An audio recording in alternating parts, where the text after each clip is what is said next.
Oh,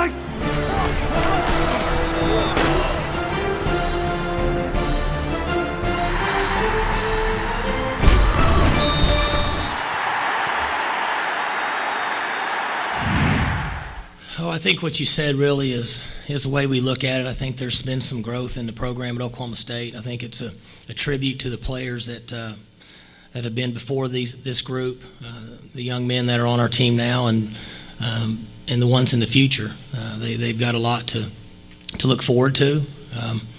I know that it won't have any effect on our season, but I do think it means a lot to Oklahoma State that people feel comfortable in saying that we're good enough to have an opportunity to win a conference championship. We'll take a question on the middle, left side, and then we'll come up here. Barry Trammell with the Oklahoman. Mike, you got any desire to tell us who's going to start at quarterback? Oh, I think that we'll continue to work like we have.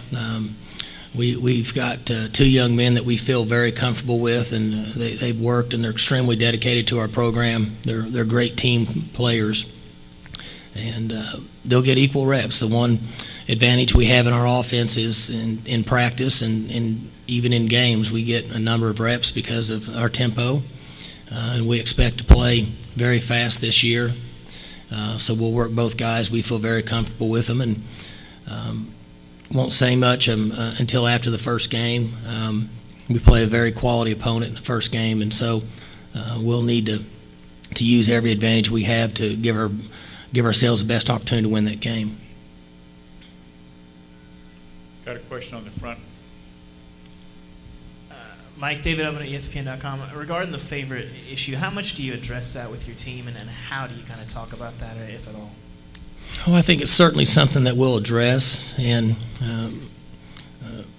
make comments the same way that I have here today, and that it's a tribute to a lot of players that have come before these guys that have worked hard.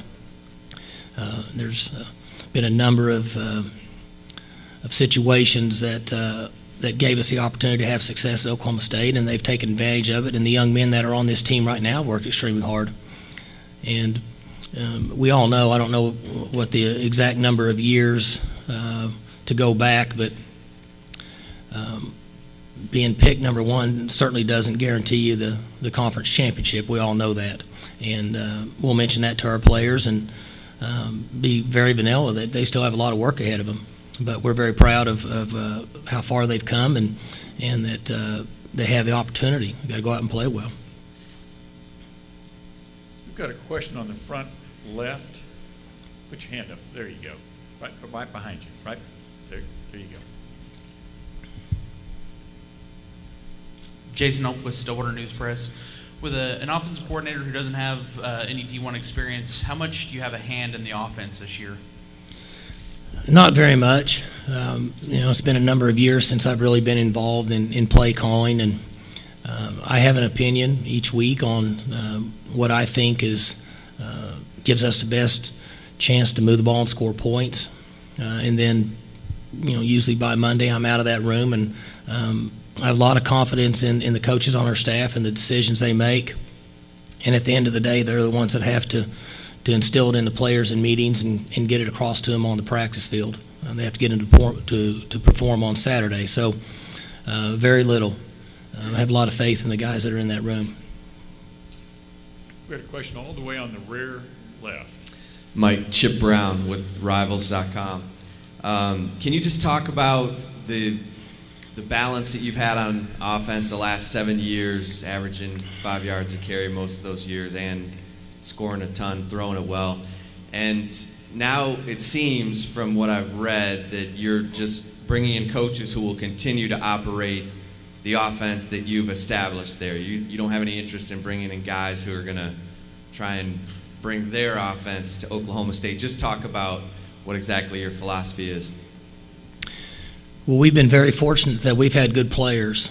We hit on quarterbacks, a couple of them that weren't very highly recruited that had come in our system and had success. We believe in our work ethic. We believe in the way we handle our players once they walk on campus as freshmen, and we develop them into putting them in a position to have success on Saturdays in all three phases. But you had asked about offense, and we have approximately 35, 45 players or so that have played for our offense each year, each season. And when we've lost a coordinator to become a head coach, I felt like that it was an advantage to continue to run the offense and keep our terminology. So we would bring in one new coach or two new coaches, and they would learn our system instead of 35 or 40 players trying to learn a new terminology or a new system from the outside. And for that reason, we've had success, and so we don't see any reason to change. Our players have also been recruited there, and we told them that this was the offense that we were going to run, and we would be up tempo. We would throw the ball, we'd run play action, we'd run the football, and we want to be consistent in our recruiting. So the players that are currently on our team will continue to recruit. They've always been the best for us, and I know that's somewhat broad, but those are reasons for staying with the system. It's difficult to bring a young man in that's made a commitment to our program for certain reasons, and then a couple years later us change. It can certainly affect him, and so we've tried to stay as consistent as possible in that area. It's never perfect, but by bringing a coach in and having him adjust Oklahoma State, we've had success, and so we'll continue to move in that direction. We got a question on the middle, about halfway back. Mike, Kirk Bowles from y'all's Station. Your name has come up for a bunch of jobs over the last few years. I'm curious what your level of happiness, contentment is at Stillwater, and is that a destination job? Well, I'm very happy in Stillwater, and to a certain extent, at times, you wish that, or I wish that my name wouldn't have come up, or I wish that it wouldn't have, there wouldn't have been as much smoke or fire, and at times I'm to blame for that. But I'm very happy, always been very happy in Stillwater, and the honest answer is that from day one when we took this over, our coaching staff going into 9 years now, we felt like that the most important thing that we could do for the players on our team is make a commitment to them. If they would buy in, that we would have a chance to have success. And for me personally, I have to feel comfortable knowing that there's a commitment to the young men on our team to give them the best opportunity for success in the classroom and on the football field. And if there's not, then it's hard for me to sell. And so at times, whether we all like to admit it or not, there's a business aspect to this profession, probably more so than we would like to think. But I have to feel comfortable myself personally, and I don't use I very much when we talk about Oklahoma State football, that there's a commitment in all different areas for our young men to have success. So when we go in those homes, the very most important thing we would do is recruit quality people that want to get a degree from Oklahoma State and play college football and be a part of a team. And that commitment has to be from both sides. And so I'm comfortable with that. Doesn't mean that I always agree with the decisions that are made. None of us do. But I do understand a chain of command. And at the end of the day, I say yes, sir, and move forward. We got a question on the back right in front of the cameras. Jimmy Trammell, Tulsa World. Hey, Coach, allegedly you want to go faster on offense than ever before. Can you talk about the value of going faster? We feel like that we can stress a defense. Rob Glass, our strength conditioning coach, in my opinion, is the best in the country, getting our players in great cardiovascular shape. And we just feel like it's an advantage. I'm sure that other coaching staffs have a method of ways that they train and develop and schemes that they use to give them an advantage. But we think speed's an advantage on offense. We also feel like that young men are in high school that have an opportunity to touch the football, have an opportunity to be a part of an offense, want to play in that style. They look forward to it. And we thought years ago when we made the change that there was a benefit in recruiting in this part of the country. You know, for the most part, we recruit within a 4 or 5 hour drive of Stillwater. And the young men that are in this part of the country are in that style of offense for the most part. So from a marketing standpoint, a chance for success on Saturdays, and also from a recruiting standpoint, we think that playing fast gives us the best chance to have success in the long run at Oklahoma State.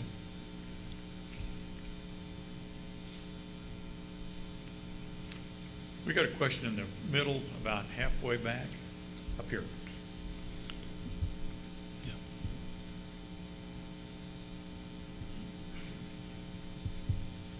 Mike, Tim Griffin with the San Antonio Express News. You're going to start the season against the SEC in kind of a big challenge for an opening game of the year, and also playing in an area like Houston that's a metropolitan area apart from where you're normally from. Just talk about your philosophy about playing that game, and also it's such an early challenge like that. Well, it certainly changes our approach as a coaching staff. And, I mean, the truth of the matter is we know that when you play an opponent that on paper is going to have as good players, we could debate SEC versus Big 12, and we could start lining them up and going head-to-head on paper. But we all know that the parity that's in the Big 12 and in the SEC, that when you play an opponent that's in the category that Oklahoma State's in and Mississippi State's in, that you have to play well in the first game to win. Okay, I think that we would all agree on that. So it changes our approach as a coaching staff and what we do in preseason practice. I've not always been a big fan of it, but we make adjustments. In life we don't always get what we want. So it changes how we approach preseason practice. It really is the easiest answer for your question. My concern is whether that affects us in November, because we really need to be strong in the last week of October and up through November to make that run. And we've had a formula at Oklahoma State over the last 5, 6, 7 years that we feel like gives us the best chance to be strong, be in great shape, and be fresh at the end of the season so our teams can perform at the highest level. We have to alter that some when we play teams early in the season, or particularly the first game, who are very capable of having success against your team if you don't play well. About who? Well, Houston is a great venue for us. I think that, obviously Dallas, Houston, and the Texas area. There's we recruit in Oklahoma and Kansas, and there's give or take 351 Division I players in the state of Texas. So it's an advantage for us to be here. We've had tremendous success in Texas and Houston, Central Texas, in this area. So that's an advantage for us. But there are some adjustments that we have to make when you play an opponent like Mississippi State. Question in the front middle. Coach, back to the tempo subject. Do you think the extra official in league games is going to help you play even faster? I think it's good for college football. The majority of the teams are playing up tempo, and the game changes over time. They added an official years ago because of more forward passes, I believe. They had to have an official to where they could see down the field more because people started throwing more passes. Well, now a number of teams are up tempo, and this allows the officials to get the ball set where an offense can play and a defense can play, and they can still officiate the game. And what that does, it allows one person to get the ball and get it set and get out of the way, instead of a person trying to do that and also look at what he's supposed to be looking at to officiate the game. We've got a question on the front left, and then we'll move to the back. The AP. You're not the only coach here today that was a quarterback at your school and now is the head coach. Can you kind of talk about that experience you've had evolving in that, and maybe what Cliff Kingsbury is going to face doing that, especially a young guy at Texas Tech? Well, I've been very fortunate to be at Oklahoma State, and I've said that, and I really mean that. And they took me on as a high school player when I don't think a lot of schools would have. I've said this before. Now in coaching for over 20 years, if I would have walked down the halls in high school and looked at myself, I don't know that I would have recruited me. They gave me an opportunity, and it worked out well. And then obviously as an assistant coach, and then been fortunate enough to be the head coach. And for me personally, and I think it's different for everybody, but it means more to me to be at Oklahoma State. And again, everybody's personal opinion.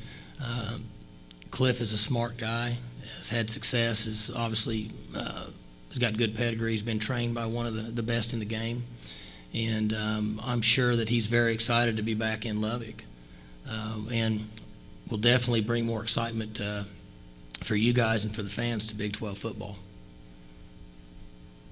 Got a question in the rear, and then we'll come on to the middle. Adam Bodecker, Den Record Chronicle. Could you talk about Josh Stewart and how he's progressed as a player from his freshman year to now, and on field, and also just any extra leadership role he's going to be taking on this year? Josh is a great example of what we really strive for at Oklahoma State. He came in and had some class misses, and he always loved to play football. He was very competitive, and we felt like that we use the term, guys will ask about a Josh or a Joe Randall or other players that we've had, and our comment is they really love to play the game. They would play it for free, and Josh loves to play football, and he's very competitive. He plays through pain, plays through injury. Cold weather, hot weather doesn't affect him. And he's really developed. And we've been very fortunate to have a number of great receivers at Oklahoma State over the last few years. And each year, as one moves on, as a coaching staff, we see young talent, but you're always concerned about whether that guy's going to step up. And Josh really stepped up for us last year in a big way. He had over 100 catches, and he ran the ball some. And he's been a really good team leader. And over the last couple of years, he excelled in the classroom. He doesn't show up on class miss list. He's been a great worker in the weight room for Rob Glass. And we're as proud of that as anything, because he's a quality young man that's come in, and he's developed both on and off the field. And he's turned into a leader for our football team. Question on the outside left. Chuck Carlton, Dallas Morning News. Mike, you talked about tempo in college football. There has been some criticism from a couple SEC coaches about potential injury concerns from high-tempo offenses. What are your thoughts on that? Is that a legitimate concern? Well, in my opinion, high-tempo and spread offenses have been the single thing that's created parity in college football. And over the last 8 or 10 years, when coaches have essentially started playing basketball on grass is really what we're playing now, by spreading the court and getting the ball to young men that years ago wouldn't have an opportunity to play because they weren't maybe as big or strong or as fast, and maybe even a Josh Stewart. If you were in a traditional style of offense, where does he play? Even though he's a really, really good player, does he get 100 catches, and do we know who he is across the country? I would say no. So I think it's the very best thing that's happened to college football. It's the reason that we've gone away, in my opinion, from a top 15 teams in the country. When I was growing up, and some of you are a lot younger than me, but even in the late 70s and through the 80s, you always had your top 15 tradition-rich teams in the country that were going to be that way in the first polls that came out at the year, and it would end that way. Well, that now has gone to the top 40 or 45 teams in the country for the most part that have a chance to win on any given Saturday. I think that's been tremendous for college football. I think that's why college football has gone through the roof, and there's so much interest, and there's been so many different people that are involved in college football now because of tempo and spread offenses. And it would be a huge mistake for somebody to be convinced that that would have in any form or fashion a reason to cause any injury. We're spread out. We're throwing it around and catching it. There's not as many collisions compared to putting everybody together tight and ramming everybody up in there and being a pile. So I certainly don't agree with that. I think it's great for college football.